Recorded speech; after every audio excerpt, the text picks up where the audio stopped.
기도하시겠습니다. 귀하신 주님, 오늘 집회 첫날 우리 성도님들이 마음과 심과 뜻과 정성을 다하여 주님 앞에 바칩니다. 주님, 이 헌물을 받으시고 우리 성도들을 불쌍히 여겨주시고 긍휼히 여겨주시고 때를 따라 돋는 은혜를 주시고 주의 은혜로 살 수 있도록 길을 열어주시고 임마누엘의 축복을 누리게 하옵소서. 우리 주 예수 그리스도의 이름으로 축복하며 기도합나이다. 아멘. 제가 굉장히 사모했어요. 왜냐하면 주님께서 이번 말씀 축제에 대한 기대가 아주 크시다는 것을 기도 중에 알았기 때문입니다. 제가 간단히 영상을 통해서 말씀드렸지만 기존 부흥회하고는 좀 성격이 달라요. 여러분 그 영상에 앞에 나오겠지만 이 두 권의 교재를 다 다루려고 했는데 좀 시간이 지금 부족해서 1권엔 2가만 하고 나머지는 전체를 다 다루겠습니다. 그리고 중간중간 특강을 하도록 하겠습니다. 그래서 이번에 5번 잘 참석하시면 주님의 지상명령이 뭐죠? 가서 제자 삼으라. 이 명령에 순종할 수 있는 터닝 포인트가 될 거예요. 여러분 기대하시고 사모하시고 끝까지 참석하시면 감사하겠어요. 도목사님하고 뭐 저는 한 20년 지지예요. 그러니까 뭐 사모님 말고는 뭐 저만큼 아시는 분 잘 없을 거예요. 그리고 저는 도목사님을 연구를 했어요. 이거 연구 안 했죠? 왜 연구했냐면 저는 도목사님 가는 데마다 부흥을 일으켜요. 그래서 제가 연구를 했어요. 그 답을 찾았고. 그래서 제가 뭐 어떻게 잘하시는 교회 와서 뭐 지금 할 얘기가 있겠냐마는 하나님이 뭐 저는 뭐 괜히 여기 보냈겠어요? 하나님이 작정하신 놀라운 은혜가 있어요. 자, 사모하시라고요. 하나님은 사모하는 영혼을 만족하게 하시고 줄인 영혼에게 좋은 것으로 채워주십니다. 할렐루야. 자, 교회는 사역 패러다임에 따라서 2가지로 나눌 수 있어요. 하나는 목회자 사역형 교회, 다른 하나는 평신도 사역형 교회예요. 자, 목회자 사역형 교회는 목회를 목사가 한다고 생각하는 교회예요.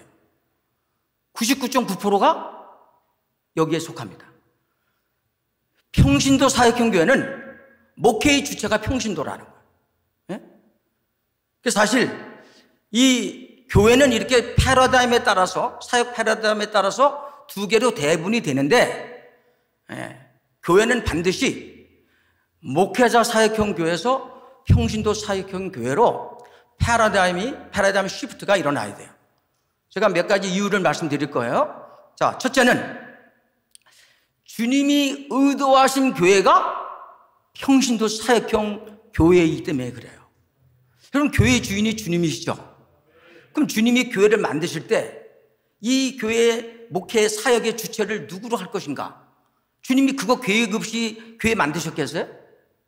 여러분 우리가 잘 알다시피 바울이 고린도 교회에게 편지를 보내면서 너희는 하나님의 뭐라고 얘기해요? 동역자. 성도들을 향해서 하나님의 동역자로 얘기한다는 거예요, 바울이. 그리고 베드로가 뭐라고 말해요? 너희는 택하신 족속이요, 왕같은 제사장이요, 그의 나라요, 그의 소유된 백성이니 이는 너희로 어두운 데서 불러내어 그의 기이한 빛에 들어가신 자의 아름다운 덕을 선전하게 하려 하심이라. 여러분 거기에 택하신 족속, 왕같은 제사장, 그의 나라, 그의 소유 누굽니까? 모든 그리스도인이에요. 목회자를 포함한 여러분 모두예요. 그러니까 하나님이 우리를 그분의 동역자로, 그분이 가장 귀하게 여기는 영혼 구원에 우리를 불러주셨는데 대부분 교회가 목회자가 주로 사역하는 목회자 사역형 교회로 바뀐 거예요. 여러분 그 이유가 뭔지 아세요? 중요한 이유가 있어요. 원래 이 헬라어로 평신도라는 단어가 여러 개 있지만 크게 2가지로 많이 사용되는 게 있는데 하나는 라이코스, 다른 하나는 라오스라는 거예요. 라이코스는 뭐냐? 비전문가라는 뜻이에요. 무식한 비전문가. 근데 라오스는 백성이라는 뜻이에요. 근데 키프리안이, 칼타고의 감독인 키프리안이 평신도라는 단어를 라오스를 안 쓰고 라이코스를 썼어요. 그럼 평신도가 어떻다고요? 비전문가다, 무식하다. 에? 그러면서 이를 구분을 시켜놨어요. 그러다가 313년에 이 콘스탄틴 대자가 밀라노 칙령을 통해서 자유신교령을 선포합니다. 에?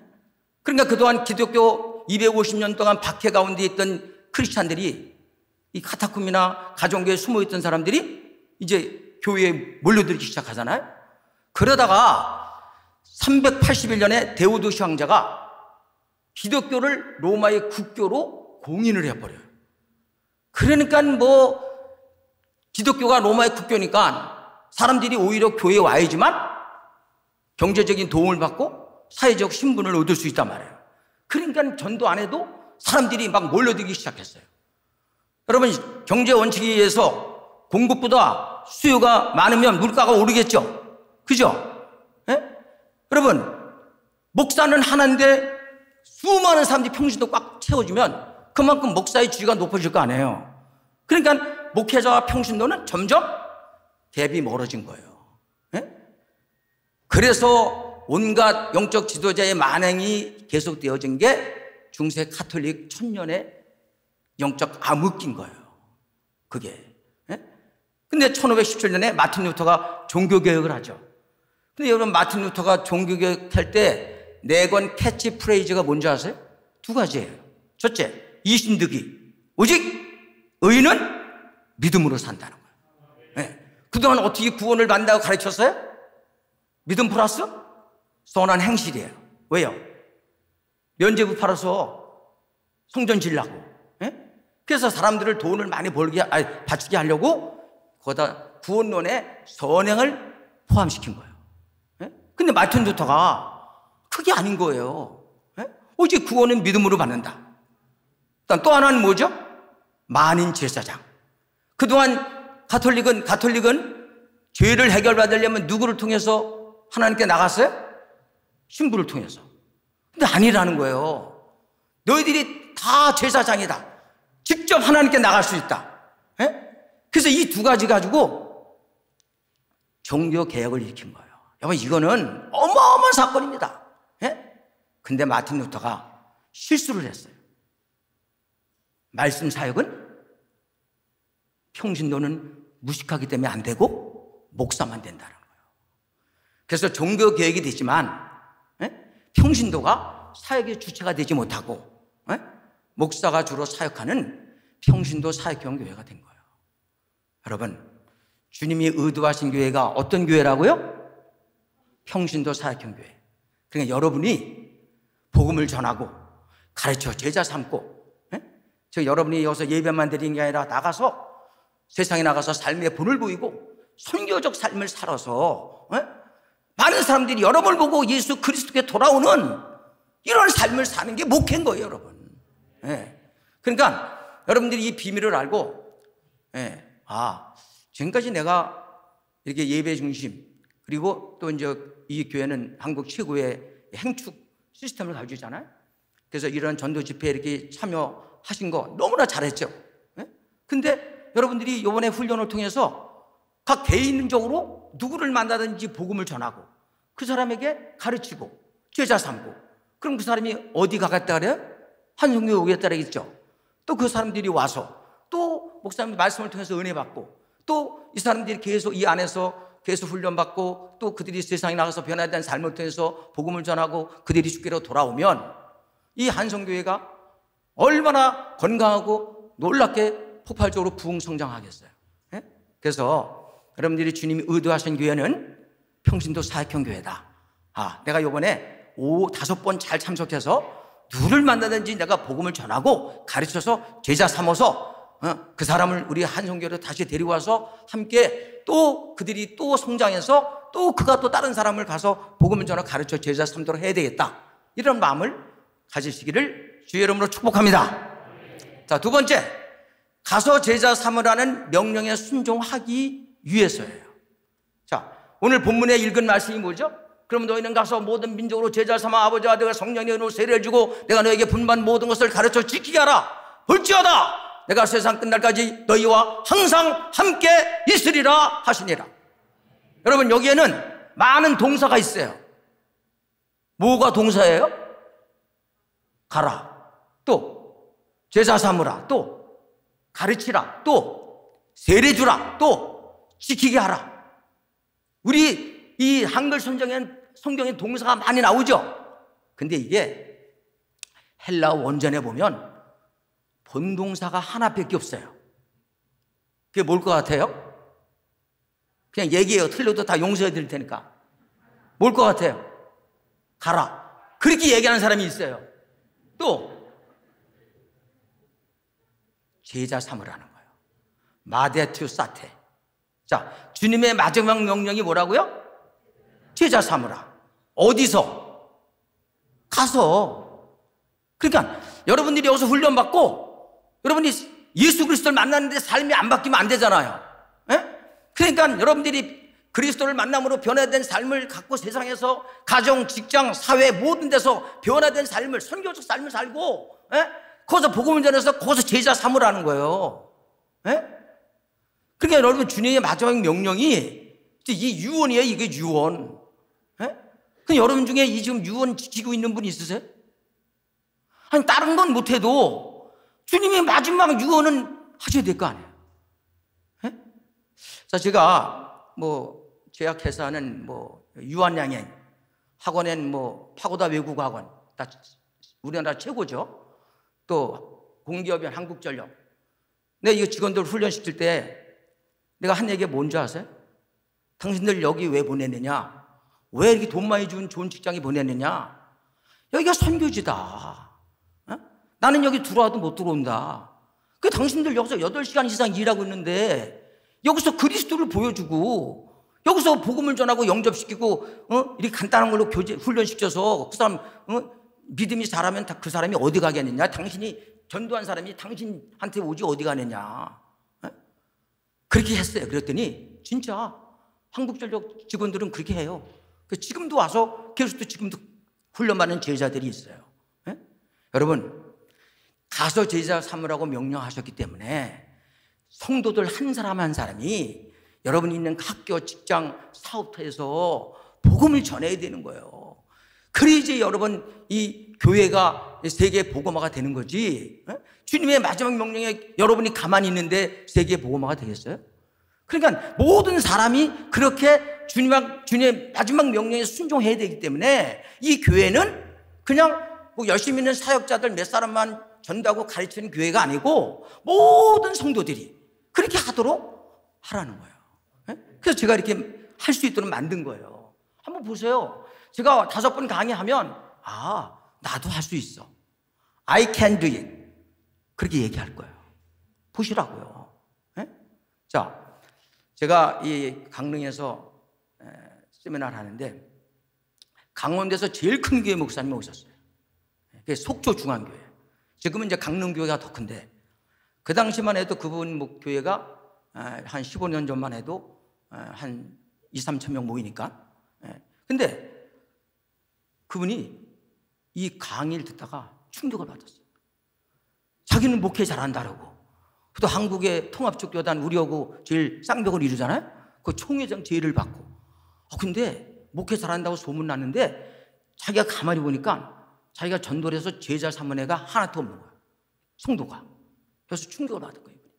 67세에 목회 패러다임을 바꾸고 제자 훈련을 했어요. 여러분 대단하지 않아요? 여러분, 제가 하는 말씀을 잘 들으세요. 내가 무엇을 하느냐가 중요한 게 아니에요. 우리는 교과서가 있어요. 성경이에요. 자, 주님이 마태복음 28장 19절 20절에 모든 그리스도인에게 가서 제자 삼으라고 명령하셨죠. 그러면 여러분 이유 불문하고 이 명령에 순종하셔야 돼요. 요번에 이 5번 훈련을 참여하시면 그 명령에 순종하게 만들어 드린다니까요. 기대하세요. 자, 3번째. 여러분, 왜 우리가 평신도 사역형 교회로 가야 되느냐? 건강한 교회를 만들기 위해서. 자, 우리가 교회론을 얘기할 때 가장 중요한 주제가 뭐냐? 교회는 그리스도의 뭐예요? 몸이죠. 그럼 우리는 그 몸의 지체죠. 자, 내가 물어볼게요. 여러분 몸의 지체가 몇 개 있는 줄 아세요? 여기 한의사 또 없으세요? 자, 우리 몸의 지체가 한의학자들은 365개 지체가 있대요. 네? 근데 만약에 그 중에서 하나라도 잘못되면 건강하지 않은 거죠. 그죠? 그럼 여러분 보세요. 자, 한성교회가 주님의 몸된 교회죠. 그 여러분 한 사람 한 사람이 다 지체죠. 그럼 여러분 한 사람 한 사람이 건강해야지 이 교회가 다 건강한 거죠. 자, 바울이 뭐라 그러냐면, 야, 너희 중 지체 중에 하나가 아픈데 너희들이 아프지 않냐? 에? 이게 지금 내 몸이 여기가 아픈데 내가 아무런 증상을 못 느낀다면 지금 그 사람 문제 있는 거 아니에요? 에? 그러면 여러분 이 모든 성도들 한 사람 한 사람이 가서 제자 삼으라는 명령에 순종해야 될 거 아니에요. 그죠? 그래야지만 이 교회가 건강한 교회가 되는 거예요. 제가 어느 날 그 파레토 법칙이라는 그 20대 80이라는 책을, 이게 일반 서적이에요. 근데 그 책을 보면서 충격을 받은 거예요. 이 파레토라는 사람은 이탈리아 경제학자인데 이 사람이 전 세계 기업을 연구했더니 20%에 의해서 80%가 결정된다는 거예요. 그래서 저는 그 얘기를 딱 들으면서 이 세상 기업만 그런 게 아니고 교회도 그런 거예요. 오늘 이렇게 집회 코로나 하더라도 진짜 정상적인 그리스도인이라면 말씀 죽지 않은데 다 나와야 될 거 아니에요? 그죠? 여러분 대표로 나온 거 아니에요? 20% 나왔잖아요 지금. 근데 이게 또 새벽기도는 그보다 더 줄어. 근데 교회가 지금 새벽기도는 전 세계 제가 다니면서 알잖아요. 그냥 10% 내외예요. 이게 신기해요. 그러면 그 정도 성도가 건강한 성도라고 할 경우 과연 그렇게 그런 교회 가지고 세계를 변화시킬 수 있어요? 아니 우리가 빛과 소금인데 세상을 리딩을 해야 되는데 아니 건강지도 아닌 교회가 세상을 바꿀 수 있겠어요? 지금 우리가 얼마나 세상에 욕을 먹는지 알잖아요. 그거는 교회가 건강하지 않다는 거거든요. 그러니까 여러분 한 사람 한 사람이 건강해야지만 한성교회가 건강한 거고 지구촌에 있는 모든 교회가 건강한 거잖아요. 그래서 여러분들이 이번에 훈련을 받고 건강한 사역자가 돼야 돼요. 자, 요즘에 이제 백화점 세일이, 지금도 세일할지 모르겠지만 백화점에서 고객 관리를 하는데 누구를 관리하는 줄 아시죠? VVIP를 관리해요. 왠지 아세요? 그 고객 VVIP의 판매량이 80%를 결정하기 때문에 그냥 그 사람 매출만 가지고 전체 매출을 커버한다는 거예요. 그럼 살인사고가 났다. 그럼 경찰에서 누구부터 수사를 해요? 전과자. 범죄자 20%가 80%의 범죄를 만들어내는 거예요. 그러니까 오늘 한국교회가 열심히 있는 사람에 의해서 지금 교회가 운영되는데 이 상태로 가서는 절대 안 됩니다. 절대 세상을 바꿀 수가 없어요. 그래서 여러분들이 이번에 훈련을 통해서 건강한 그 한 사람이 되어서 다른 사람에게 또 건강함을 그 영향을 미치고 그래서 더 많은 사람들이 건강해져서 이 한성교회가 정말 이 마지막 시대에 많은 세상을 바꾸고 영향을 미치는 교회가 되기를 다시 한번 주의 이름으로 축복합니다. 자, 네 번째는 복음을 효과적으로 전하기 위해서 그래요. 제가 어느 날 이런 시스템을 연구하고 전 세계에 보급하면서 갑자기 고민이 생겼어요. 아니 주님이 이 땅에 오신 목적이 영혼 구원인데 주님이 어떻게 하면 가장 복음을 효과적으로 전하는 방법을 가르쳐 주셨을까? 안 가르쳐 주셨을까? 이게 갑자기 궁금해진 거예요. 자, 여러분 한번 생각해 보세요. 주님이 이 땅에 영혼 구원하러 오셨죠. 그리고 땅끝까지 복음이 증거되지 않은 그분이 못 오시죠. 그러면 주님이 복음 전도를 어떻게 하면 효과적으로 하는 거 아실까요? 모르실까요? 하긴 얘기하시니까 당연히 아시잖아요. 뭘까요, 그게? 간단해요. 예수님이 공생애 동안 하신 게 뭐죠? 제자훈련이잖아요. 그죠? 3년 동안 하신 게 제자훈련이에요. 예? 근데 예수님이 공생애를 마치고, 그러니까 구속사역을 완성하시고 마지막 가시면서 한마디 남기셨는데 그 말씀이 뭐예요? 제자 삼으라는 거예요. 그러니까 여러분, 이 제자 삼는 것은 구속사역을 가운데 두고 앞에 공생애 동안에도 제자훈련을 하시고 구속사역을 완성하시고 마지막 한마디 남겼는데 그게 제자 삼으라는 거예요. 그 왜 그렇게 하셨느냐? 이 구속사역을 끝까지 전파되지만 모든 영혼이 구원받고 하나님 나라가 이 땅에 건설될 거 아니에요. 그죠? 그래서 주님이 제자훈련을 하시고 제자 삼으라고 마지막 명령하신 거예요. 여러분, 제자훈련 하면요, 만약에 여러분 교회가 올해 5명만 시작하면 연말 되면 5명이죠. 10명이죠. 10명이 그 다음에 몇 명이요? 20명이죠. 이게 10년 넘으면 10,000명이 넘어요. 예? 그러니까 사상이든 물건을 팔든, 예? 또 뭐 복음을 전하든 이 세상에서 가장 빠르게 효과적으로 전하는 방법은 뭐다? 제자훈련이라. 근데 교회가 제자훈련을 잘 안 해요. 왠지 아세요? 이 제자훈련이 쉽지 않거든요. 그래서 처음에는 이게 별로 뭐 아무것도 아닌 것 같아요. 예? 근데 여러분, 우리는 이게 어렵든 힘들든 주님이 마지막 부탁하셨으니까 이게 가장 효과적인 방법이기 때문에 다른 것들 다 하지만 이것도 당연히 해야 된다는 거예요. 제가 이제 분당에서 목회할 때 어느 성도가 갑자기 나를 찾아와서, 목사님, 나는 앞으로 돈을 너무 많이 벌 것 같은데 지금부터 쓸 게 걱정이라는 거야. 근데 그 친구가 아내하고 싸워가지고 집을 나와가지고 우리 교회 와서 자고 있었거든요. 내가 너무 한심해가지고 이 친구가 또 어디 가서 뭘 잘못 들었나. 그래서 얘기를 들어보니까 아메이를 갔다 왔어요. 네. 아메이를 갔다 와가지고 했는데 내가 들으니까 아주 보통 빠져있는 게 아니에요. 그래서 내가 또 이제 호기심이 또 발동을 해서, 그러면 네가 데려올 수 있는 사람 중에 제일 직급이 높은 사람 데려오라 했더니 다이아몬드를 데려왔어요. 약 30년 전에 그 다이아몬드 직급이 1억을 받더라고, 연봉이. 예? 여러분, 내가 그 친구 얘기 들으면서, 야, 얘네들 제자 훈련을 하네? 예? 그래서 내가 거기서 나오는 책을 2권을 사서 읽었어요. 아메리칸 드림은 누가 훔쳐갔는가? 또 뭐 이렇게 그 하나는 그 재생산하는 그 나온 책인데, 내가 그거 읽으면서 진짜 무릎을 쳤다니까. 거기는 3개월에 한 번 대급으로 모이고 주말마다 모이고 주중에 모여. 한국에 한동안 2날개 있었죠? 얘네 3날개로 날라. 네? 그래가지고 SP, GP, PT, 사파이어, 에메랄드, 다이아몬드, 뭐야? 갑자기 잊어버렸네. 그 다음에 이제 마지막에 뭐야?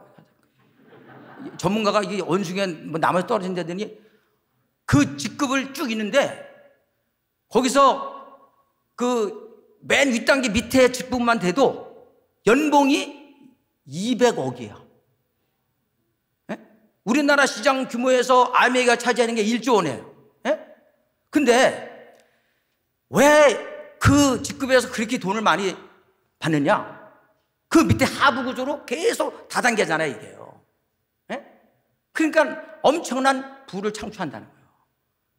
그러니까 우리는 지금 이 다단계에 뺏긴 제자훈련을 찾아와서 성도들 한 사람 한 사람을 그리스도의 군사로 만들어가지고 파송해가지고 많이 전도해가지고 천국에서 영원히 빛나는 승리자가 되도록 만들어야 되거든요. 그래서 여러분, 제가 이런 말씀드리는 게 뭐냐면, 여러분 잘 모르시겠지만, 제가 지금 도노 목사님이 하는 이 행축 시스템은 한국교회를 바꾸는 게임 체인저가 돼요, 앞으로. 그리고 여러분 지금 오늘 행축을 통해서 제가 한국교회 리딩하고 있고, 근데 여러분이 지금 그렇게 잘하고 있는 데다가 이걸 여러분 한 사람 한 사람이 복음으로 다 전교인이 무장해가지고 그 사람에게 예수를 영접시키고 구원받게 하고 그리고 행복축제 때 데리고 와봐요. 그럼 정착률이 훨씬 높을 거 아니에요. 그죠? 예. 또 그 사람들이 와서 또 은혜 받고 또 가서 복음 전하니까 이 성장 속도가 훨씬 많아지는 거예요. 예? 여러분이 아셔야 될 거는 제자 훈련을 통해서 성장이 안 되면 세계 복음화가 절대 안 돼요. 왠지 아세요? 지금 이슬람권에서 전략이 뭐냐? 내추럴, 그 글로스, 그러니까 자기들 그냥 출산 성장률 있죠? 이게 얘네들은 막 그냥 탓으로 났잖아요. 예? 막 나요, 사람을. 예?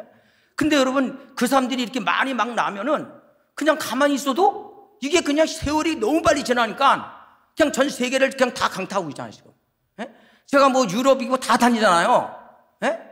내가 다다음 주에 영국 가는데 웨일즈에 또 세 번째 가는데, 네 번째 가는데 거기도 지금 뭐 그냥 다 정치 관료들이 다 이슬람권이 장악하고 있어요.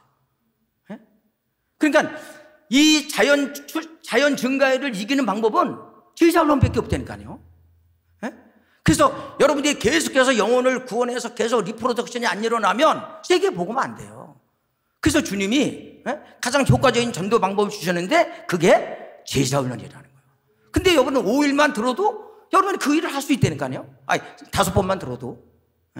자, 그 다음 5번째는 21세기 목회의 환경이 평신도 사역형 교회를 요구한다는 거예요. 여러분, 한성교회는 굉장히 앞서가는 교회잖아요. 굉장히 앞서가는 교회예요. 아마 제가 볼 때 한국에서 여기처럼 앞서가는 교회는 없을 겁니다. 제가 볼 때는. 근데 대부분 교회들은 지금 이 시대 변화에 이게 쫓아가지 못한단 말이에요. 여러분, 21세기의 화두가 뭡니까? 스피드예요. 옛날엔 피라미드 조직을 가졌잖아요. 그럼 피라미드는 의사결정을 하려면 시간이 걸려요. 근데 지금 네트워크 시스템은 동시에 전 세계가 접속이 된다는 거예요. 그러니까 스피드 경쟁에 지면 개인이든 뭐 기업이든 학교든 다 루저가 되는 거예요. 그럼 여러분 생각해 보세요. 지금 많은 교회들 이단들이 난리치고 있는데 여러분, 이단이요 한국만 있는 게 아니에요. 전 세계에 있다니까요. 내가 여기 오사카 가서도 전도하는데 보니까 누가 전도를 해 이렇게 보니까 여호와의 증인이에요. 내가 저기 외국에서 오다가 봤는데 어떤 사람 보니까 거긴 또 그 저기 뭐야 그 유명한 이단 뭐죠? 신천지. 그 자관 전 세계 곳곳에 이단들이 가득해요. 내가 옛날에 광주에 갔는데 어느 건물 엄청 큰 게 있어. 건물이 신천지인데 3만 명 모인대. 지금 21세기에 여러분 이 경쟁에서 이기는 방법은 뭐냐? 예를 들어서 전도를 하는데 뭐 당회가 결정하고 예산을 집행하고 뭐 소수의 사람만 하는 게 아니라 여러분 한 사람 한 사람이 다 복음 전도자가 돼가지고 그냥 삶 속에서 전도를 하면 이단하고 게임이 안 되잖아요. 여러분 한 사람 한 사람이 다 복음을 전하니까 이 방법밖에 없는 거예요. 스피드 경쟁에서 지면 끝나는 거라니까요. 여러분 지금 다른 데는 이 코로나 때문에 다 침체하잖아요. 근데 여기는 부흥하잖아요. 왜요? 코로나 중에도 복음을 전하니까. 근데 여러분 참 웃기는 게 아니 코로나라고 복음을 안 전하면 돼요? 우리 존재 목적이 전도인데 내가 존재하는 이유가 전도고 교회가 존재하는 이유가 전도인데 코로나라고 전도 안 해요? 여러분 초대교회는 얼마나 박해가 심했습니까? 근데도 그들은 복음 전하고 예배 때문에 목숨을 걸잖아요. 주님 한 분 때문에. 그러니까 이 본질에 대한 사명, 미션이 자기가 뭔지 모르는 거예요. 이게 기본적으로. 그러니까 21세기 여러분 우리가 지금 우리를 살려두신 목적이 뭐냐? 결국 이때 우리가 빨리 영혼을 주님이 오시기 전에 심판을 하시기 전에 빨리 영혼을 구원해야 되는데 그러려면 목회자와 특별히 열심히 있는 20%가 아니라 여러분 모두가 이 일에 적극적으로 참여해야지만 가능하다는 거예요. 자, 마지막으로 오늘 강의 마지막이 아니에요. 9시 반까지니까 이 강의 마지막 목회의 짐이 너무 무겁기 때문에 그래요. 한국의 개척교 목사가 태국에 갔는데 그 코끼리 조련사가 이렇게 얘기를 했어요. 자, 여러분 중에 이 코끼리 눈물을 나게 하면 내가 천불을 주겠다. 한국 개척교 목사가 가가지고 한국의 안창천 목사 얘기를 한 거야. 안창천 목사가 뭐 분당 가서 가정집에서 했는데 뭐 몇 달 만에 50명이 돼가지고 분당 가서 그 당시 제일 큰 상가를 얻었는데 잘 되는 줄 알았는데 건물주한테 사기당해가지고 경매로 문을 닫았고 그 다음에 어디 가는데 뭐 잘한다고 쫓겨나가지고 그리고 뭐 고상한 얘기를 다 했더니 이 코끼리가 눈물을 흘리더래. 그래가지고 이제 천불을 받았어. 근데 이 이제 조련사가 하는 말이 그럼 이 코끼리 아빠를 되게 하는 사람에게 천불을 주겠다. 그 누가 할 사람이 없잖아. 한국에서 간 목사가 또 얘기를 했어. 야, 근데 그 안창천 목사가 사우스 코리아에 있는데 너 나하고 거기 가서 교회 개척할래? 그랬더니 아빠를 들더래. 그래서 1,000만 원, 천불을 얻었대. 내가 만들어낸 얘기예요. 목회가 만만치가 않아요. 저는 평신도 집사 때 전 대학교 3학년 때 집사가 됐어요. 통합처. 네? 그러니까 저는 사실 대학교 4학년 때 40일금식을 들어갔어요. 그러니까 이상한 사람이죠. 네. 근데 어떻든 간에 근데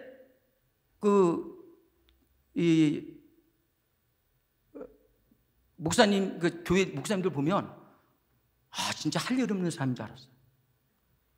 근데 내가 이제 목사가 되다 보니까 이게 얼마나 힘든지를 알아요, 제가.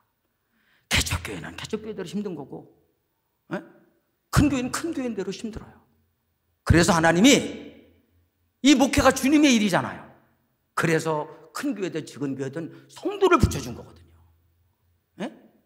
그 성도들이 힘을 합쳐서 같이 하면 목회의 짐이 가벼워지잖아요.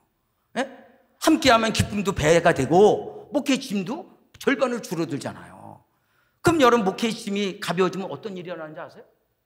사명, 본질에 집중하잖아요. 그래서 지금 교회들이 막 힘드니까 내부적으로 분열하고 싸워. 그러니까 교회의 본질을 향해 목숨을 못 걸잖아요. 나는 지난번에 목사님 얘기하면서 충격받은 게 목사님 교회는 내부 싸움이 한 번도 없었대.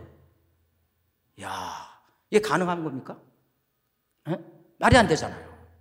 그러니까 이 교회는 그렇게 행축하고 행축 시스템을 해서 한국 교회를 살리는 일에 쓰임 받는 거잖아요.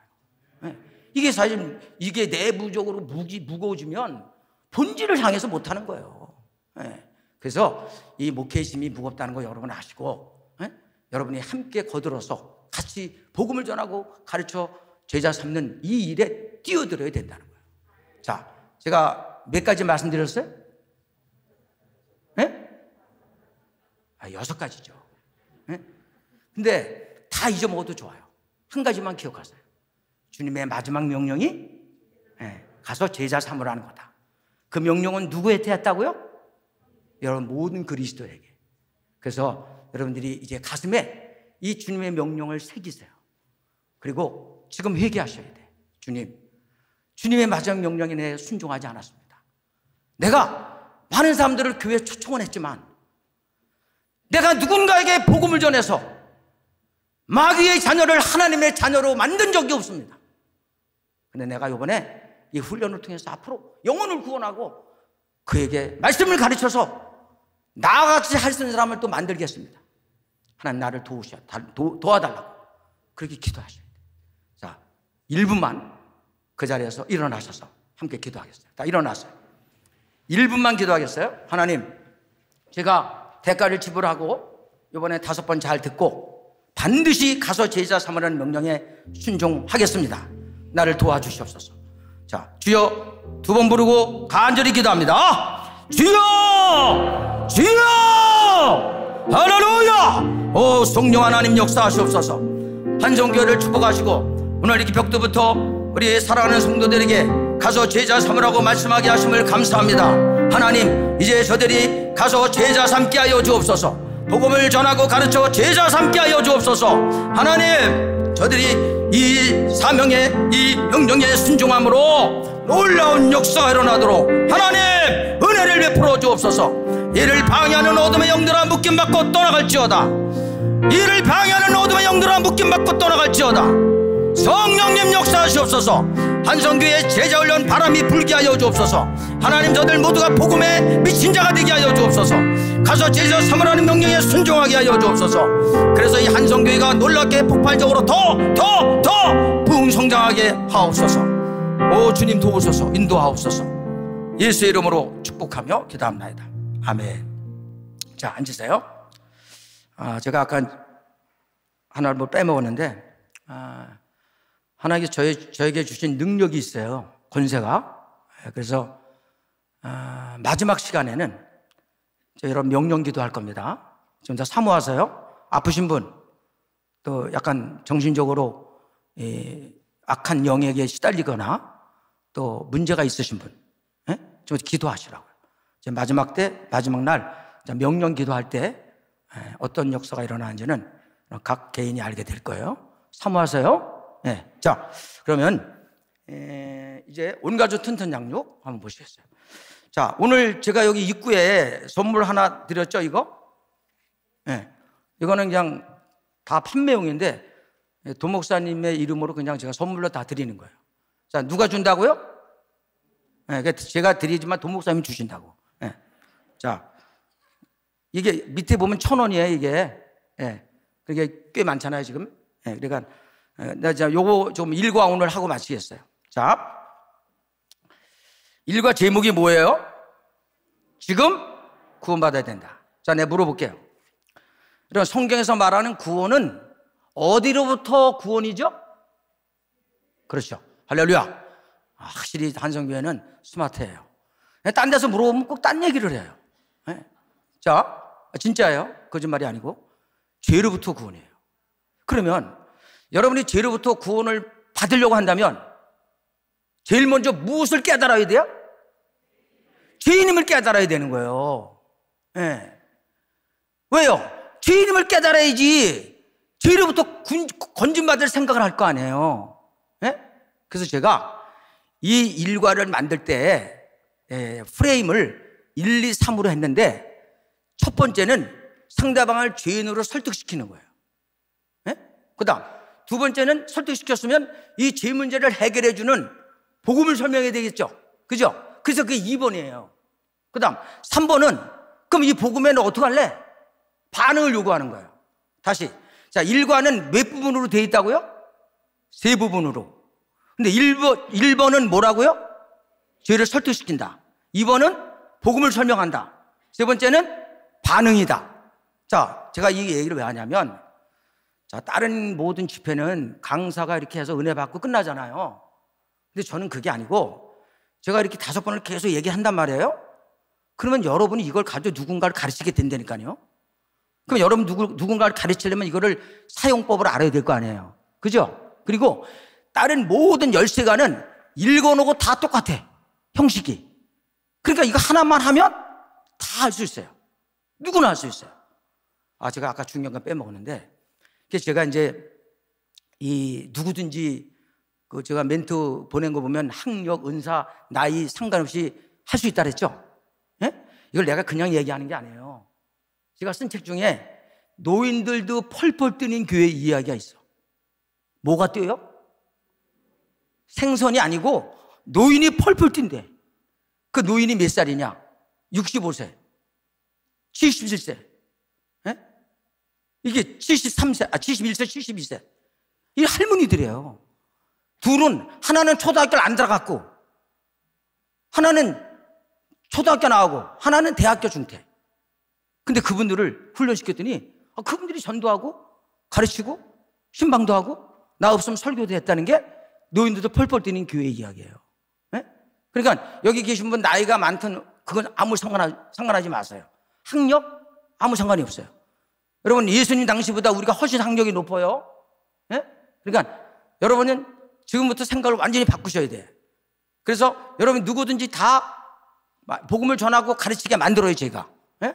자, 그러면 이 1번에 보면은 제가 상대방을 어떻게 죄인으로 설득시키는지 보시라고요. 자, 1번을 함께 읽겠습니다. 시작. 성경은 한 사람도 예외 없이 모든 사람이 죄인이라고 말씀하고 있습니다. 왜 그럴까요? 자, 제가 지금 모든 사람이 죄인이라고 말하는데 그 근거를 로마서 5장 12절을 들고 있죠. 그 로마서 5장 12절에서 그 한 사람이 누구예요? 아담이죠. 자, 그럼 보세요. 여러분, 누군가를 가리킬 때 이거를 딱 얘기하면서, 자, 이 본문에 한 사람이 아담인데 그 아담 때문에 모든 사람이 죄인이 됐어요. 그러면 그래요? 아담 때문에 나도 죄인이에요? 이렇게 얘기할까요? 안 한다는 거예요. 아담하고 내가 무슨 상관이 있냐 그런다니까요. 네? 그래서 이 문제를 어떻게 해결하느냐? 대표성의 원리를 가지고 해결하는 거예요. 자, 보세요. 우리나라하고 한일전 할 때 축구 이기면 기분 좋고 지면 기분 나쁘죠. 근데 여러분이 지고 이긴 게 아니잖아요. 근데 왜 그래요? 그 선수들이 나를 대표했기 때문에. 크게는 국가를 대표하지만 작게 나를 대표했다는 거예요. 그래서 그 대표가 한 게 나에게 영향을 미친다는 거예요. 예? 그럼 이 사람이 인류의 대표가 아담이라고 한다면 가능하겠구나 이렇게 얘기를 해요. 근데도 약간 좀 그러면 더 쉽게 얘기하세요. 자, 여러분 자녀가 있다고 합시다. 자녀는 공부만 하잖아요. 근데 부모가 사업에 실패를 했어. 근데 부모가 사업에 실패하니까 자녀에게 용돈을 못 주잖아요. 근데 자녀가 내가 사업에 실패 안 했는데 왜 경제적으로 어려울까? 말이 안 되잖아요. 예? 부모가 이 가정을 대표하고 이 부모가 안 도와주면 얘가 도움을 받을 수 없잖아요. 그러니까 실질적인 이런 얘기를 하면 그동안 사람들은 어떤 생각을 하냐면 내가 잘못한 거에 대해서만 내가 책임을 지는 생각을 갖고 있어요. 그렇기 때문에 아담이 범죄한 것과 내가 무슨 상관이 있냐 이런 생각을 갖게 되거든요. 근데 이 대표성의 원리를 가지고 설명을 하면 이 사람이 내가 특별히 잘못하지 않아도 내가 얼마든지 죄인이 될 수 있구나 이런 생각이 변화가 일어난다는 거예요. 아시겠죠? 자, 두 번째, 평소 성경은 모든 사람이 아담의 후손이기 때문에 죄인이라고 주장하고 있지만 혹 자신은 죄인이 아니라고 생각할 수도 있습니다. 성경은 그런 사람에 대해서 어떻게 말씀하고 있을까요? 자, 요한일서 1장 8절 같이 읽으세요. 시작. 만일 우리가 죄가 없다고 말하면 스스로 속이고 또 진리가 우리 속에 있지 아니할 것이요. 자, 이게 무슨 말이에요? 그 사람이 나 죄인이 아니야 그러면 그 사람이 뭐 하는 거라고요? 속이는 거예요. 거짓말 한다는 거예요. 그리고 그 안에 진리가 없다는 거예요. 그래서 여러분 이거 가릴 때 뭐라고 얘기하냐면, 자, 여러분이 아셔야 될 것은 성경은 고전 중에 고전이죠. 그래서 The Great Book이라고 해요. 고전 중에 고전이에요. 근데 성경이 모든 사람이 죄인이라고 주장하는 게 맞을까요? 아니면 당신이 스스로 난 죄인이 아니야 이렇게 주장하는 게 맞을까요? 이렇게 물어보면요 꼼짝 못합니다. 그러니까 이미 성경은 고전 중에 고전이기 때문에 이 주장을 틀렸다 그러면 이건 더 이상 고전을 인정하지 않는 거잖아요. 그러니까 여기서 꼼짝 못합니다. 자, 제가 지금 상대방을 죄인이라고 설득시키는데 사용한 툴이 뭐예요? 도구가 뭐예요? 성경이라는 거예요. 자, 근데 문제가 있어요. 지금 상대방이 예수를 지금 믿으려고 하는 사람이지 믿음이 없죠? 그럼 이 사람이 성경을 하나님 말씀을 믿어요? 안 믿어요? 안 믿는다는 거예요. 근데 지금까지 우리는 어떻게 했냐면 이렇게 성경이 너 죄인이라고 말하기 때문에 너 죄인이야 이렇게 잠깐 했단 말이에요. 그러다 보니까 이제 뭐 시간이 지나서 이제 깨닫긴 하지만 이게 제대로 죄인인 것도 모르는 상태에서 예수 믿으면 복 받는다니까 교회에 들어왔어. 그때도 이제 시간이 지나니까 또 뭐 직분도 받아. 그래서 또 이제 은혜로 구원은 받지만 이게 내가 얼마나 큰 죄인인지도 모르고 그 죄사함 받은 감격도 없으니까 자꾸만 일이 어려우면 시험당하고 아무것도 안 열가지고 상처받고. 여러분 솔직히 여러분 죄 문제 해결받는 사람이 하찮은 거 가지고 시험 두고 그러면 돼요? 말이 안 되는 거지. 그 제가 이 성경으로만 그동안 설득시키는 거에 변화를 가져온 이제 계기가 있었는데, 제가 이제 한동안 우리나라의 빅3 중에 하나라고 이제 소문이 났던 교회에 제가 이제 수석 부목사를 했는데, 제가 이제 또 저희 뭐 청년대학부도 뭐 우리 국내에서 뭐 어느 정도 유명했으니까, 제가 이제 그 토요일만 되면 수십 명, 한 50명 되는 애들을 데리고 그 잠실에 가면 신천역이라고 있어요. 거기서 이제 막 전도를 해요. 여러분, 죄인이기 때문에 뭐 죽어야 되고 심판받아 지옥에 가야 되고 뭐 고통을 당해야 되는데 예수님이 여러분의 죄 때문에 십자가 못 박혀 죽으시고 부활하는 사실 믿으면 구원받습니다. 뭐 이런 식으로 복음을 전했어요. 아무 문제가 없었는데 어느 날 한 여기서 저만큼 떠서 한 50대 중반 되는 남자가 그 얘기를 들었더니 여기 앞에 있는 분까지 딱 오더라고요. 이렇게 오더라고요. 그러더니 내가 그대로 얘기할게요. 이게 뭐 방송은 아니니까. 야, 이 새끼야, 내가 왜 죄인이냐? 나는 뭐 엄청 충격을 받았어요. 에? 한번 생각해 보세요. 엄청 그 잠실 새마을시장이 돗대기 시장 같잖아요. 근데 그 많은 사람들 보는데 가까이 와가지고 야, 이 새끼야, 내가 왜 죄인이냐? 그런 말을 들으니 내가 얼마나 충격을 받았겠어요. 근데 저는 무슨 습관이 있냐면 전혀 예상치 못한 이상한 일을 만날 때가 있잖아요. 살다 보면. 그럼 나는 항상 뭐를 하냐면 하나님이 날아가는 참새도 허락지 않으면 떨어지지 않죠. 그 말씀을 인용하면서 근데 하나님, 나한테 이거 왜 일어났습니까? 이렇게 물었어요. 그때 주님이 놀라운 말씀을 하셨어요. 너는 세계에서 가장 최고의 상품을 파는 사람인데 소비자의 니들을 모른다는 거야. 야, 주님이 세속적인 언어로 뭐 니들란 말을 쓰시고, 야, 난 깜짝 놀랐어요. 가만히 보니까 내가 그런 거예요. 내가 그냥 예수님 십자가에 죽으시고 부활하셨다는 걸 일방적으로 전하지. 내가 이걸 어떻게 요리해서 전해야지만 상대방을 죄인을 설득시켜서 내가 전하는 예수를 믿게 할 것인가? 이거를 연구를 안 했던 거예요. 그래서 제가 그 후로 다 성경을 뒤지고 죄인의 증상들을 다 수집했어요. 그때는 한 50가지가 넘는데 그 4가지를 그 중에서 4가지로 클래시피케이션 분류한 게 여기 4가지 나오는 거예요. 자, 첫째 뭐라고요? 두려움. 여러분 놀라지 마세요. 이게 원래 제가 이제 성경을 가지고 만든 게 아니고 아까 내가 얘기했죠? 증상들을 뽑아서 4개를 분류했다 그랬잖아요. 근데 성경을 보니까 뭐 그전부터 알고 있었지만 아담이 선악과를 먹고 나서 느꼈던 첫 번째 감정이 뭐예요? 두려움이라는 거예요. 놀랍다는 거예요. 네? 그래서 여러분 한번 해보세요. 전도할 때 자, 선생님 두려움이 있으시죠? 다 있다는 거야.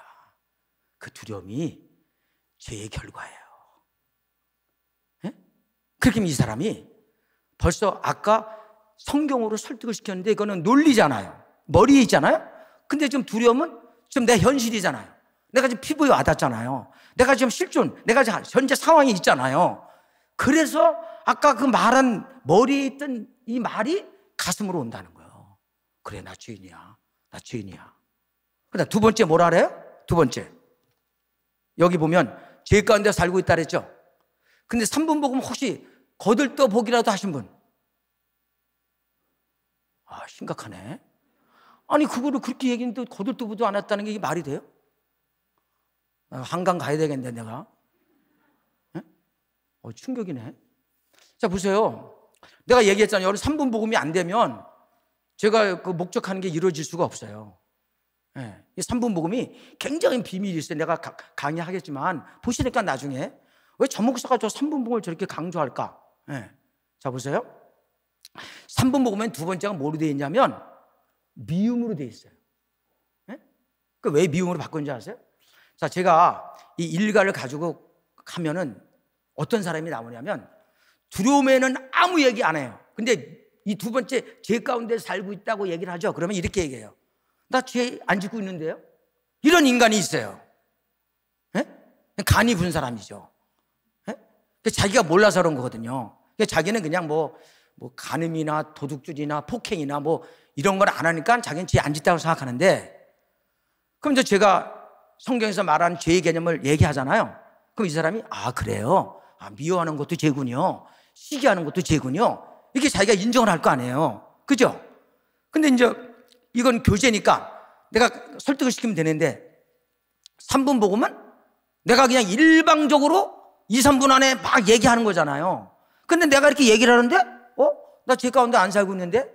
그럼 그다음부터 내 말을 들어요, 안 들어요? 안 듣는다는 거예요. 그래서 미움으로 바꾼 거예요. 신기하게요. 미움의 대상이 없는 사람이 하나도 없다는 거예요. 네? 그래서 이제 두 번째까지 왔어요. 나 죄 가운데 살지. 나 죄인이네. 내가 죄인이니까 지금 죄 가운데 사는 거거든요. 네? 자, 세 번째 뭐예요? 고통. 여러분, 인간 가운데 고통 없는 사람 있어요? 네? 근데 여러분이 보기에 고통 없는 사람처럼 보이는 사람이 있어요.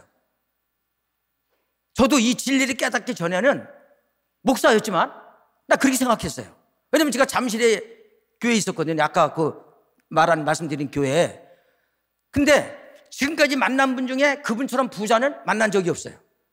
뭐 대치동에 그 집 있는 건 아무것도 아니고 잠깐 엄청난 돈이 많아요. 30년 전에 2억 5천짜리 여자가 차를 타고 다녔으니까. 네? 그러니까 근데 그분이 나를 항상 나만 할렐루야 해피해. 네?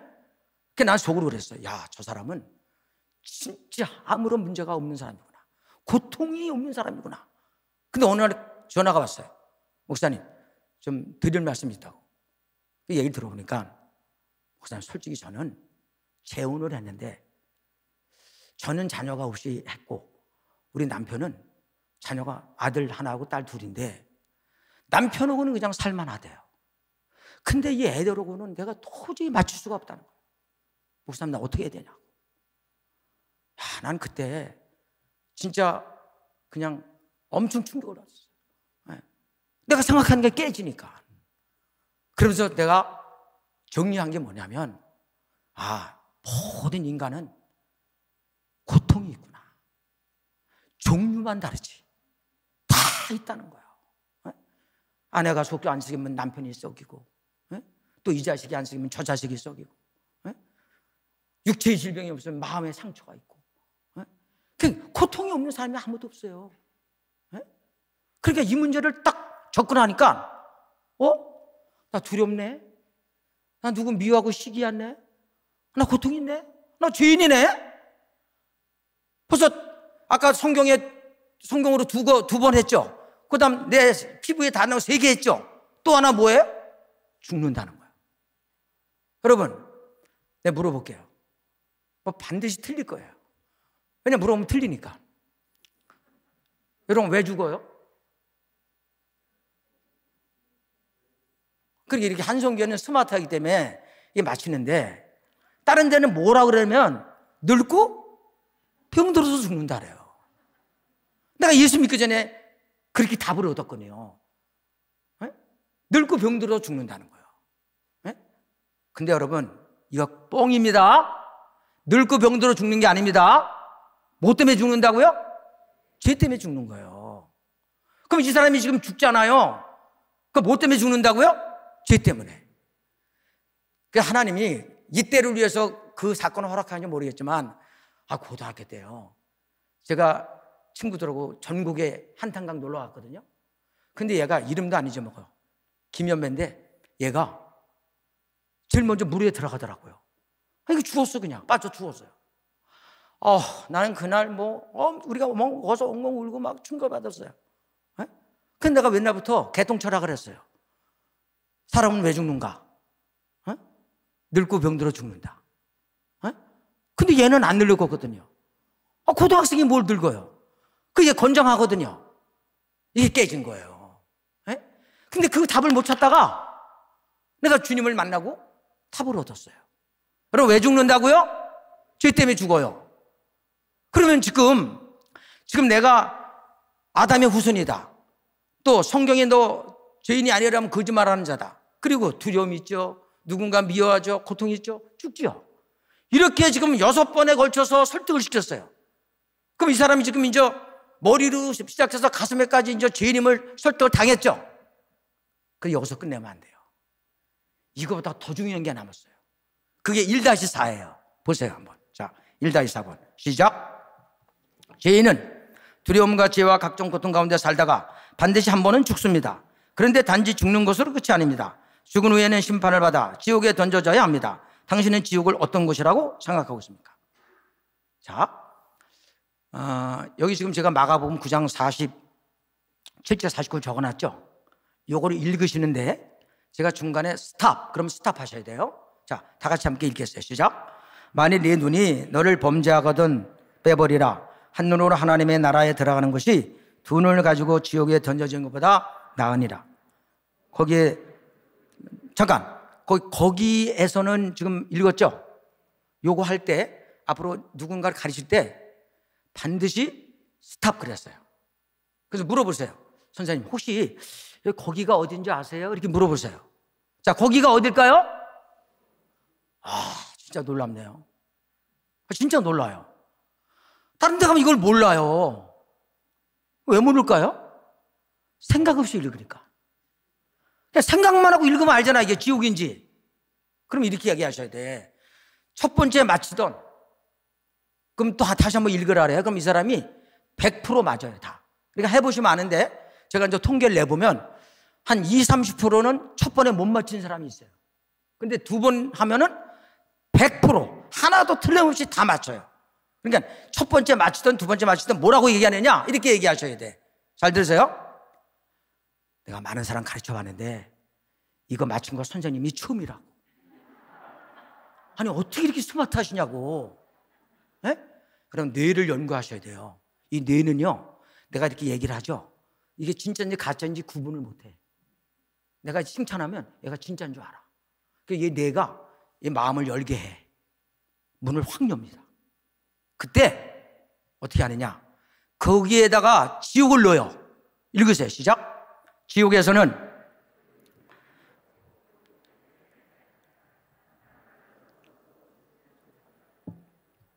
자, 여러분, 우리 집이 어디냐? 안산 동산교회라고 혹시 들어봤어요? 그 교회의 터가 우리 집이야. 그러니까 제가 어렸을 때 붕어, 미꾸라지 이런 거 잡아다가 철육국 끓여 먹고 그랬어요. 여기 여러분 미꾸라지 어떻게 죽여요? 아시네? 그냥 굵은 소금 갖다가 그냥 뿌리면요, 얘가 난리 납니다. 펄떡펄떡 뛰어요. 그때 그냥 바로 죽어. 근데 지옥을 어떻게 설명하고 있다고요? 불르다가 소금치듯 해. 불르다가. 근데 불이 어떻게 된다고요? 안 꺼져. 죽고 싶어도 못 죽어. 그럼 지옥이 어떤 곳이에요? 고통이 영원한 곳이에요. 여러분 여기 들어가야 돼, 안 들어가야 돼? 여러분 생각해 보세요. 우리가 무슨 은혜를 받았다고 이렇게 지옥 가서 영원히 고통을 당해야 되는데, 에? 나를 이렇게 건져주시고 더 많은 교회 가운데 이렇게 건강하게 부흥하는 행복한 사람이 행복한 세상을 만드는 이런 한성교회 보내서 이렇게 신앙생활을 하게 하셨는가? 너무나 감사하지 않아요? 에? 그리고 지금 여러분 집안에 이웃에 친척에게 친척들이 아직 복음을 몰라서 지옥 가고 있는데 가만 놔두면 돼요? 목숨을 걸어야죠. 제가 왜 전 세계 다니면서 이 일에 목숨 겁니까? 여러분 아프리카는 여러분 60시간씩 걸려요. 갔다 오는데 비행기 타고서도 그냥 차를 그냥 위험한 도로를 7시간 9시간 가야 돼요. 그런데 내가 가서 그런 일을 합니까? 나는 지옥의 실체를 알기 때문에 그래요. 여기 한 번 결정되면 영원히 고통을 당해야 돼요. 내가 사랑하는 사람이 여기 들어간다면 여러분 어떻게 가만히 있을 수 있습니까?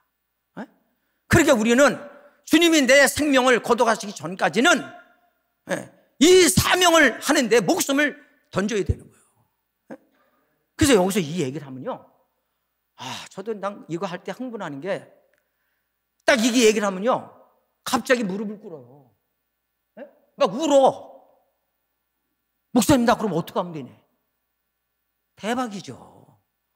지금 내가 그거 유도하려고 여태가 지금 막 지옥 얘기해가지고 막 죄인이라고 몰아놓고 지옥을 얘기해가지고 막 공포를 집어넣고 막 사실이거든. 근데 그러면 그냥 바로 여기서 너 죄 때문에 예수님이 십자가에 죽으시고 부활하시면 믿으면 돼.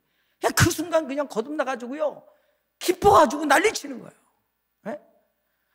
제가 옛날에 이 세미나 국내를 주로 했었는데 지금은 이제 국내는 잘 안 하는데, 어떤 목사님이 제가 안양대학교에서 세미나를 하는데 누가 왔어요. 근데 목사님 나 2기 참석한 사람인데 목사님, 우리 교단 목사님들 여기 섬긴다 그래서 여기 제가 왔다고. 저보고 한 10분만 간증을 달래요. 그래서 그럼 하기 전에 간단히 얘기해보라 그랬더니 이런 얘기를 해요. 자기는 CCC 출신, 간사 출신이래요, 자기가. 그래서 뭐 CCC 텐스 때 뭐 모든 제자 훈련 교제는 다 자기가 다뤄봤고, 지금도 CCC 교제를 하고 있대요. 근데 이거 딱 일과를 보는 순간 자기는 엄청 충격받았대요. 그래서 내가 이 교제를 가지고 이 성도들을 훈련시켜야 되겠다. 근데 문제는 내가 그때 검증이 안 됐어요. 도원호 목사님은 이미 검증이 됐잖아요. 제가 그냥 뭐 개척교회에서 했으니까 그냥 이 사람이 그냥 자꾸 제가 꽂아놨어요. 근데 그때 한 30에서 40명인데 2년 동안 교회가 부흥이 안 되더래. 2년 넘어서 이제 9년째 된 거예요, 이제 목회한 지. 제가 생각나가지고 다시 교제를 받대요. 근데 진짜 이 일과가 진짜 탁월하다는 거예요. 그래서 기존 성도들을 일일이 다 이걸 했대요. 기존 성도들을. 그랬더니 50%가 여기서 막 눈물을 흘리면서 회심을 하더래. 근데 이게 중요한 게 아니에요. 막 그 50%가 여기서 진짜 죄인임을 깨닫고 막 회심을 하더래. 그러더니 이 사람들이 전도를 하기 시작하는데 내가 작년에 평택에서 세미나 할 때 한번 와서 했는데 지금 300명이에요. 그리고 3,000명인가 4,000명 되는 대형교회에서 초청이 왔는데 자기 안 간다는 거예요. 왜? 성도들이 복음의 감격을 가지고 자기들이 다 전도하고 난리라는 거예요. 거기 부교육자가 없어요. 평신들이 다 그냥 이 복음을 전하니까. 그러면서 그 얘기를 하는데 여러분 생각해 보세요. 여러분 우리가 신앙생활 10년, 20년 하면 뭐합니까? 구원이라는 게 죄로부터 구원이고 그 죄가 얼마나 무서우냐. 지옥 가서 영원히 고통당해야 되는데 주님이 오셔서 나를 대신해서 십자가 못 박혀 죽으시고 부활하셔서 건져주셨는데 이 썩어 없어질 육체를 위해서 우리가 살아야 되겠어요? 주님을 위해서 목숨 바쳐야지. 그래서 사실 여러분 여기서 이 1-4번만 딱 해도 여기서 완전히 승패가 결정되는 거예요. 그래서 여러분 이거 할 때 이 1-4까지 할 때 굉장히 준비를 많이 하셔야 돼요. 여러분 김양재 목사가 훌륭한 게요. 거기 새생명 축제할 때요. 많은 사람들 중에 자기가 가장 열매가 많잖아요. 계속 반복하는 거예요, 이거를. 그러니까 여러분도 이걸 계속 반복해서 이거를 하면 빗물에 낙숫물에 발과 뚫어드시지. 여러분 학력 또 가르친 티칭 염사도 없어도 3분 복음 하나 암송하고 이거 1권에 1가 이거만 딸딸딸 외우면 누구를 만나도 복음을 전하고 가르칠 수 있는 거예요. 할렐루야. 자, 그러면 이제 이 사람을 이제 지옥이 어떤지 가르쳐줬어요. 그럼 복음을 어떻게 제시하나 보세요. 자, 2-1번. 사람들은 예수께서 어떤 분이신가에 대한 각각의 생각을 갖고 있습니다. 당신은 예수는 어떤 분이라 생각하고 있습니까? 자, 잘 들으세요. 제가 계속 질문을 던지죠. 그거는 이 사람이 아나 모르는가 묻기 위해서 하는 게 아니에요. 예수님의 학습 방법이 뭐라고요? 질문법이에요. 나는 예수님이 하라는 대로 하는 거예요, 지금. 자, 이 사람한테 물어보면 다 뭐라고 말하냐. 이제 한국하고 외국하고 다른데, 근데 한국은 어느 정도 뭐 중학교 이상 나온 사람들이 대부분이니까 지금은 우리나라는 다 뭐라고 말하냐. 예수님이 어떤 분이냐 그러면 세계 4대 성인 중에 한 분 그렇게 얘기를 해요. 그럼 내가 물어볼게요. 세계 4대 성인이 누구예요? 첫째, 예수. 둘째, 석가모니. 셋째, 공자. 넷째, 소크라테스. 자, 근데 3대 세계 종교는 뭘까요? 기독교, 불교, 이슬람교. 그럼 3대 종교 중에서 4대 성인에 못 들어가는 사람이 누구죠? 마호메트예요. 그래서 마호메트이 이슬람교에서 지금 공자 대신에 세 번째 마호메트를 집어넣으려고 전방위적으로 노력을 하고 있어요. 그런데 중국이 가만히 있을까요? 여러분, 한 번 결정된 역사적 사실을 바꾸기가 힘들거든요. 제가 볼 때 성공 못한다고 봐요. 자, 그러면 사람들은 그렇게 알고 있는 예수를 뭐라고 말하느냐? 간단히 말씀하셔야 돼. 하나님이신데 우리의 죄 문제를 해결해 주시기 위해서 인간으로 오셔서 나의 죄를 대신해서 십자가에 못 박혀 죽으시고 부활하신 그리스도이시다. 할렐루야. 이게 예수님에 대한 정확한 정리예요. 하나님이시지만 인간으로 오셔서 나의 죄를 대신해서 십자가에 못 박혀 죽으시고 부활하신 구원자이시다. 자, 두 번째, 일반적으로 사람들은 예수님을 4대 성인 중에 한 사람으로 생각하지만 성경은 육신을 입고 이 세상에 오신 하나님이시라고 주장하고 있습니다. 어떤 증거로 예수께서 하나님이신 것을 알 수 있을까요? 자, 이 사람한테 지금 예수님이 하나님이라 그랬잖아요. 지금까지는 사람인 줄 알았는데 이 사람이 평신도가 자기한테 하나님이라 그러니까 궁금할 거 아니에요. 그죠? 그래서 저는 이 사람이 벌써 의문 가질 걸 생각해서 미리 답을 해놓는 거예요. 자, 예수님이 하나님인 걸 어떻게 아느냐? 성경에 보면 예수님이 이 땅에 오셔서 하나님만이 행하시는 기적을 행하시죠. 죽은 자를 살리시죠. 오병의 기적을 행하시죠. 무리를 거르시죠. 이거 다 하나님만이 하시는 일을 하신 거예요. 그래서 예수님은 이런 것을 통해서 자기 계시를 한 거예요. 예수님, 내가 뭐다? 나 하나님이야. 자, 두 번째, 예수님이 아버지와 나는 하나라 그랬죠. 이거는 아버지와 아들은 아버지와 내가 하나라는 것은 유대인들의 사고는 이거는 동등한 거예요. 그러니까 유대인들이 생각할 때 저놈 주의 아버지가 요셉인데 감히 하나님의 아버지래? 그러니까 저 참남하다. 그래서 예수님을 십자가 못 박혀 죽인 거예요. 다른 이유도 있지만. 그다음 세 번째, 예수님이 부활하신 다음에 사람들이 뭐라 그랬어요? 나의 하나님의 아들이다. 또 하나님이시다. 이렇게 얘기했잖아요. 그래서 예수님이 하나님이신 걸 알 수 있는 거예요. 근데 여러분들이 평신도지만 이거를 계속 반복하면 이걸 다 외게 되죠. 그죠? 그러니까 누가 물어보면 그냥 입에서 그냥 막 나와요, 말이. 그러면 사람들이 야, 한성교의 평신도는 대단하네. 이렇게 얘기한다는 거예요. 제가 제주도에 센터가 있어가지고 중국 사람들을 이제 한 달에 한 번은 데려다가 우리가 섬기고 또 한 달에 한 번은 제가 중국 가고 이렇게 했거든요. 근데 거기 화장실이 고장나가지고 사람 불렀어요. 근데 그 사람이 내가 돈 주는데 전도 안 하겠어요? 전도했더니 딱 이렇게 얘기해요. 나 여호와의 증인이래. 그러더니 그래서 내가 또 얘기를 했을 거 아니에요? 그러더니 뭐 조금 듣더니 더 이상 자격은 얘기하지 말자라더라고. 근데 그 다음날 또 사람을 또 하나 써야 된대요. 또 불렀어요. 젊은 사람이 왔어요. 또 내가 복음을 전하라 했더니 자기도 여호와의 증인이래.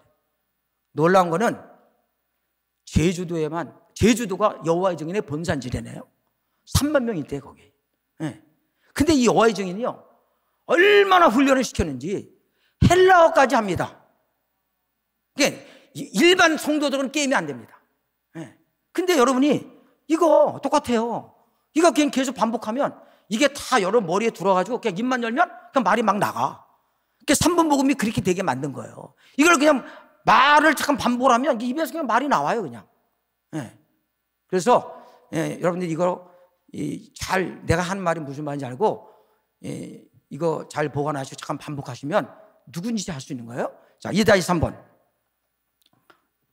읽으세요. 시작.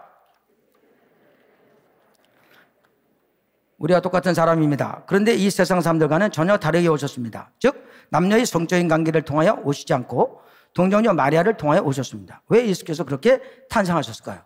자, 이것도 또 문제예요. 예수 믿으라 그랬는데 뭐 예수가 동정녀 탄생? 처녀가 애를 낳아? 말이 됩니까? 맨정신에 이걸 믿으라면 믿겠어요? 한번 생각해 보세요. 처녀가 어떻게 애를 낳습니까? 사랑의 교회 오정현 목사님이 내 친구인데 어떻게 친구냐? 한 입을 해서 먹고 잤어요. 자기 아내보다는 아내 말고는 내가 제일 잘 알아. 비리도 다 알아. 근데 어느 날 나한테 전도를 하는 거예요. 뭐라고 전도하냐? 뭐 예수님이 어쩌고저쩌고 얘기하면서 뭐 처녀의 몸에서 났는데 뭐 그분이 죄가 없어서 뭐 나를 대신해서 십자가에 못 박혀 죽으시고 부활하셨다는 거야. 내가 들으니까 이게 보통 제정신이 아닌 게 아닌 거야. 아니 지금 나보고 이걸 믿으라 그래? 근데 그랬어. 아니 지금 저기 정현 형제, 정현 씨 이걸 나보고 믿으라 그래요? 믿으라 그래? 그때 나보고 뭐라 그러냐? 성경에 기록되어 있다는 거야. 근데 내가 뭐라 그랬겠어요? 당신이나 믿어라. 나 그래서 그때는요, 단호히 거절했어요. 에? 여러분, 동정녀 마리아 탄생은 과학이에요. 잘 들으세요. 이 비밀을 모르기 때문에 가톨릭도 마리아가 성모 마리아인데 육신의 몸에서 죄인인데 거기서 아들이 나오면 이 아들도 죄인이 되지 않느냐 그래가지고 그 어머니를 어떻게 신성시하죠. 에? 그래서 성모 무죄수를 주장하죠. 얘들은 뭘 아무것도 모르는 거예요. 성경에 모든 사람이 죄인이라 그러는데 마리아를 무죄라고 얘기하면 돼요? 자, 제가 제일 먼저 죄인을 설득시킬 때 사용한 게 뭐예요? 아니, 제가 막 했잖아요. 내가 맨 처음에 여러분 죄인을 설득시킬 때 무엇을 가지고 설득시켰냐고요? 아담의 후손. 네? 그럼 보세요. 여러분, 모든 사람이 아담의 후손이죠. 그럼 요셉도 아담의 후손이죠. 그럼 만약에 요셉하고 마리아하고 동침했으면 예수님이 죄인이에요, 아니에요? 그러니까 여자의 몸을 통해서 안 나오면 사람이 됩니까, 안 됩니까? 안 되죠. 그러니까 마리아를 통해서 오셨는데 만약에 요셉하고 동침했으면 아담의 후손이기 때문에 예수님은 의인이 아니고 죄인인 거예요. 그래서 그분이 죄 때문에 죽는 거예요. 근데 그분은 내가 아까 말씀드렸지만 아담의 후손이 아니기 때문에 죄인이 아니잖아요. 네? 그래서 예수님은 의인이시고 그분이 우리 죄 때문에 십자가 못 박혀 죽으시고 부활하신 거예요. 네? 뭐 어떤 사람은 마리아가 성령 충만해가지고 무슨 예수님이 죄인이 아니라는데 그럼 여러분도 성령 충만하죠. 애 낳으면 죄인이 아니겠네? 여러분 얼마든지 출산할 때 성령 충만할 수 있잖아요. 그러면 그 애는 죄인이 아니겠네? 여태까지 이렇게 사람들이 가르쳤어요. 여러분 속지 마세요. 에? 아담의 후손이 아니기 때문에 예수님만 죄인이 아닌 거예요. 에? 그래서 여러분 이 비밀을 아시고 정말 이 기독교는 과학이다. 이게 지금 동정녀 탄생은 뭐 믿지 못하고 믿는 게 아니고 과학이에요, 과학. 오정훈 목사가 나한테 이거 그렇게 얘기했으면 내가 그때 바로 믿었지. 자, 네 번째. 예수께서는 아무 죄가 없으셨지만 로마 군병들에게 채찍질 당하시고 십자가에 못 박혀 죽으셨습니다. 왜 의인이신 예수께서 그렇게 처참히 죽으셨을까요? 자, 여러분. 제가 참 신기한 거는요. 전 세계 다니잖아요. 근데 조용교 목사님을 알더라고. 그러니까 되게 굉장한 것 같아요. 이게 한번 그런 대형 집회는 한 20, 30억 들거든요. 그러니까 그냥 다 세계 이렇게 하셨는데 그럼 또 내가 이제 여러 가지 물어보는데 예수님이 십자가 못 박혀 죽은 거 다 알아요. 네? 근데 모르는 게 뭐냐? 팩트는 아는데 그러니까 예수님이 십자가 못 박혀 죽으셨다는 팩트 요거는 알아요. 그 옛날에 김용욱이도 예수님 십자가 죽으신 거는 자기가 팩트라고 그러더라고, 부활도. 근데 약간 좀 그 마가복음 강의하는 게 좀 이상하지만 어쨌든 간에 아프리카 그 촌 구석도 예수님이 십자가 못 박혀 죽으신 거 다 알아. 근데 뭘 모르냐? 의미를 모르는 거야. 나 같은 죄인의 문제를 해결해 주기 위해서 하나님이 그 영광 보좌를 보내시고 이 땅에 인간으로까지 낮아지신 그 하나님의 놀라운 사랑을 모르고 있는 거예요. 그래서 여러분이 지금까지 죄인을 설득시켰죠? 그리고 그 예수님이 하나님 걸 얘기하면서 이 부분에 와서 그분이 십자가에 죽으신 것은 바로 당신을 사랑하시기 때문이다. 그러면요, 여기서 그 사람이 마음의 문이 완전히 열리게 되는 거예요. 여러분, 사람은 내가 사랑받고 있다는 존재를 깨달을 때 마음이 무너지게 돼 있어요. 그래서 이 부분에 와서 하나님의 사랑을 강조하시는 거예요. 자, 다섯 번째. 예수께서는 아무 죄가 없으셨지만 로마 군병들에게 채찍질 당하시고 십자가 못 박혀 죽으셨습니다. 왜 의인이신 예수께서 그렇게 처참히 죽으셨을까요? 자, 나 물어볼게요. 예수님이 십자가에 죽으시고 부활하신 사실을 믿으면 구원받죠? 그죠? 근데 여러분 진짜 예수님이 십자가 죽고 살아나신 거 검증하고 믿으셨어요? 확인해 보셨어요? 아니 지금 내 영원한 운명을 결정짓는데 과연 예수님 십자가 죽으셨다 부활하신 거 확인해 보셨냐니까? 지금 우리가 무슨 시대에 살고 있습니까? 네? 첨단 과학시대에 살고 있잖아요. 근데 과연 예수님 십자가 밖에 죽으시고 부활하셨다 그러는데, 내가 그걸 믿고 지금 구원받았다 그러는데 내 구원의 터가 이게 팩트가 아니면 큰일 나잖아요.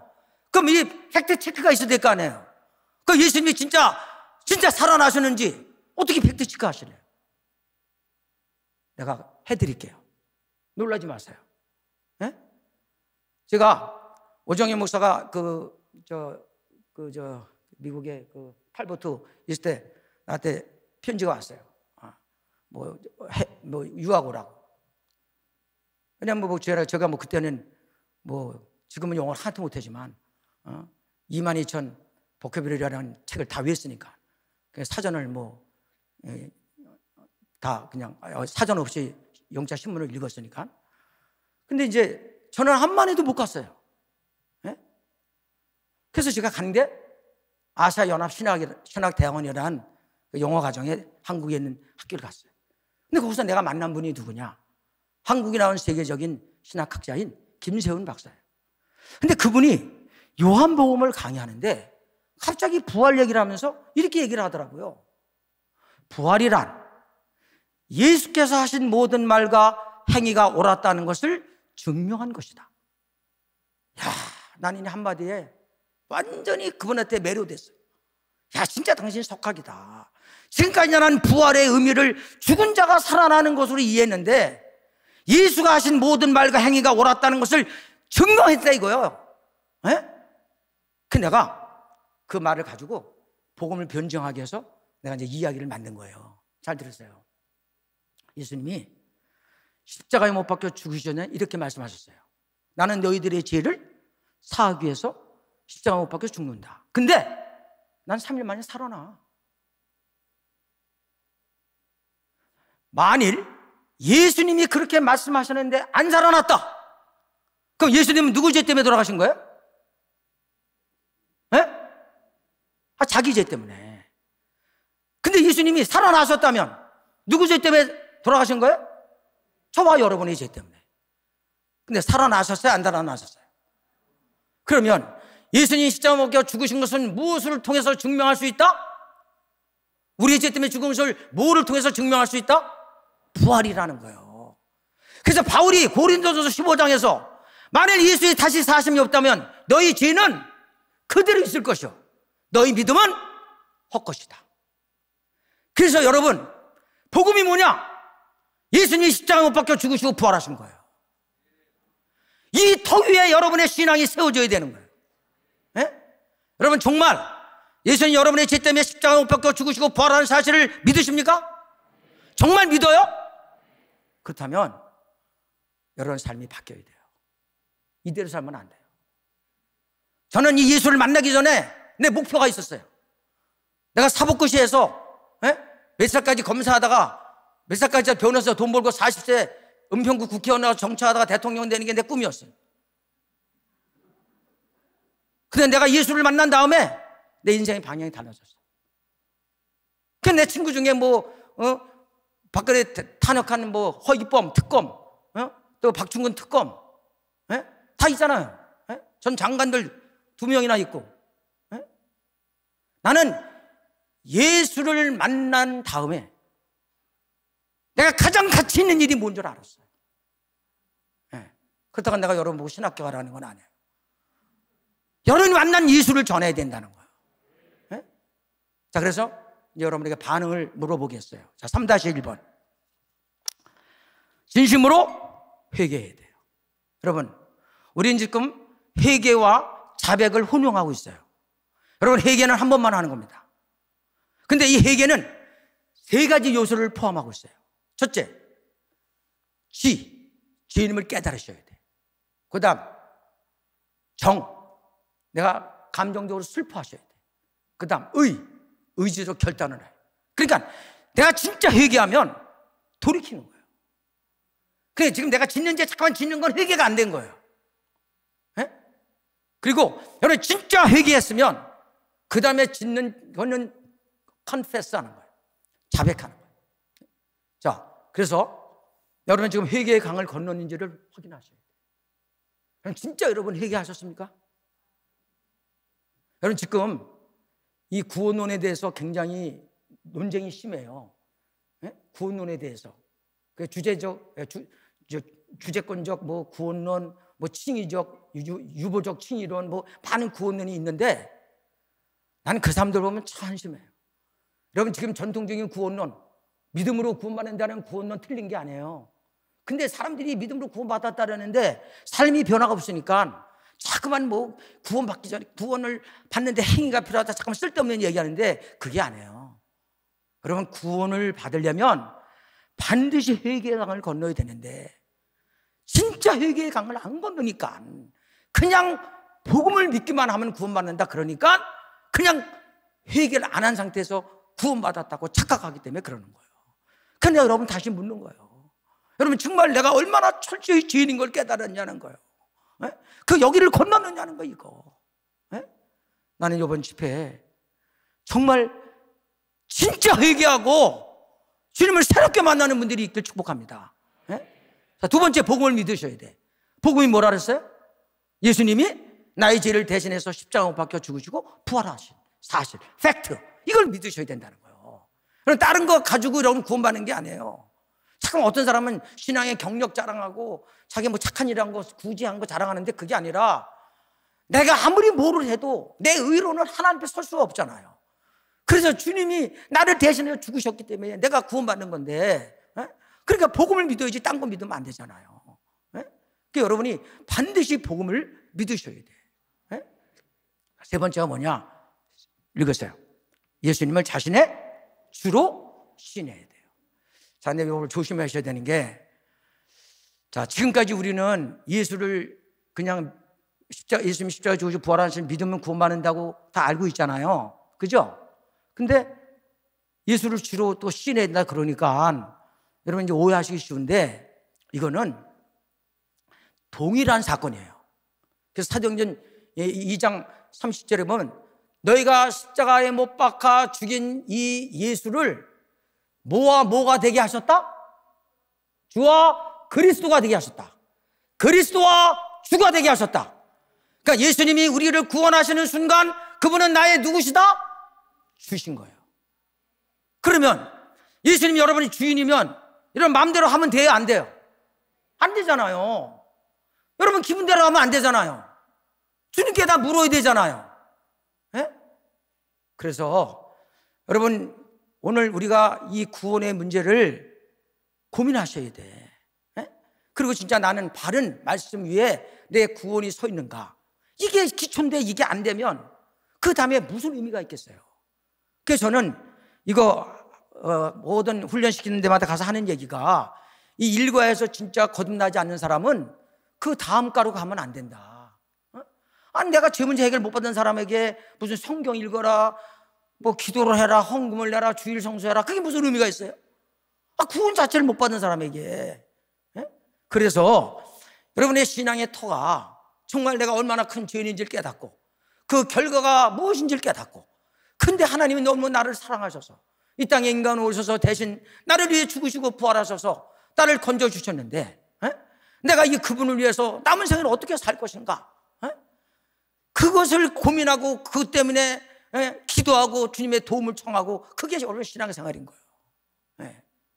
그래서 오늘 제가 할 얘기가 많지만 여기 지금 시간표가 딱 돼 있기 때문에 이렇게 마치는데, 제가 이제 계속해서 핵심되는 강의를 하면서 여러분이 그렇게 하게끔 어떻게 하든지 제가 여러분을 도와드릴 거예요. 그러니까 끝까지 이번 대가를 지불하고 참석하셔서 가서 제자 삼으라는 명령에 순종하는 한성교회 모든 성도 되시기를 주의 이름으로 축복합니다. 기도하시겠습니다. 사랑의 주님, 하나님 마지막 시대에 쓰시기로 작정하시고 도원호 목사님을 통해서 행축 시스템으로 죽어가는 한국교회를 살리기로 시작하는 이쯤, 오늘 다시 한번 복음으로 우리 성도들을 무장시켜 주심을 감사합니다. 하나님, 우리 한성교회 하나님이 마지막 시대에 붙잡고 쓰시는 교회인데 모든 그리스도인 심장에 그리스도의 피 묻은 복음이 충만하게 도와주시고 예수 때문에 살고 예수 때문에 죽는 놀라운 역사가 있도록 은혜를 베풀어 주옵소서. 남은 시간 3분 복음 어떻게든지 암송하게 도와주시고 이곳에 공개적으로 발표하는 사람이 나올 수 있게 하시고 많은 사람들이 3분 복음으로 무장해서 누구를 만나든지 복음 전도자가 되게 하옵소서. 남은 일정을 주님께 의탁하며 모든 말씀 우리 주 예수 그리스도 이름으로 간절히 축복하며 기도합니다. 아멘.